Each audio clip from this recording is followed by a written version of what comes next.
ఈరోజు కేటీఆర్ గారి మీద పెట్టినటువంటి ఏసీబీ పెట్టినటువంటి కేసు చాలా దుర్మార్గంగా కక్ష సాధింపు చర్యతో పెట్టినట్టు కనబడుతూ ఉన్నది. తెలంగాణ రాష్ట్రాన్ని సాధించినటువంటి పార్టీగా తెలంగాణను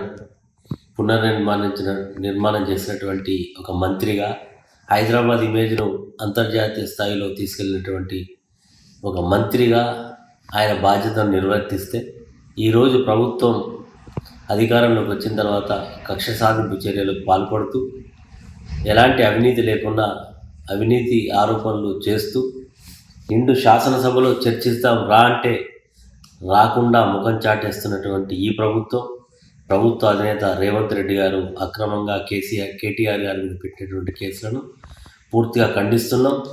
ప్రజాస్వామ్యవాదులంతా కూడా ఖండించాల్సిన అవసరం ఉంది. బీఆర్ఎస్ శ్రేణులు శాంతియుతంగా ఈ ప్రభుత్వం చేసేటువంటి ప్రతి చర్యను ఎండగట్టాల్సిన అవసరం ఉందని కూడా ఈ సందర్భంగా తెలియజేస్తూ, నిజం నిలకడ మీద తెలుస్తుంది.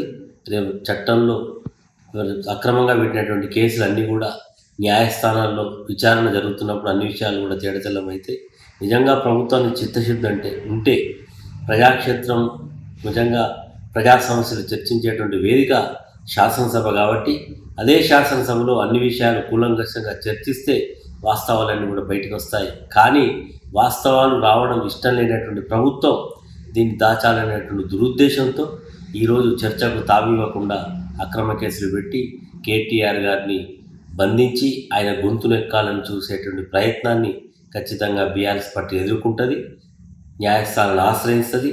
మరి కడిగిన ముక్కలాగా కేటీఆర్ గారు బయటకు వస్తారంటే మా పూర్తి విశ్వాసాన్ని వ్యక్తం చేస్తాం.